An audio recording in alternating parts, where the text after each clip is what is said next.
Let's talk about farm animals and their babies.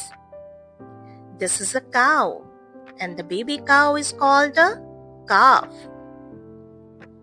This is a sheep, and the baby sheep is called a lamb. This is a pig, and the baby pig is called a piglet. This is a horse, and the baby horse is called a foal. This is a goat, and the baby goat is called a kid.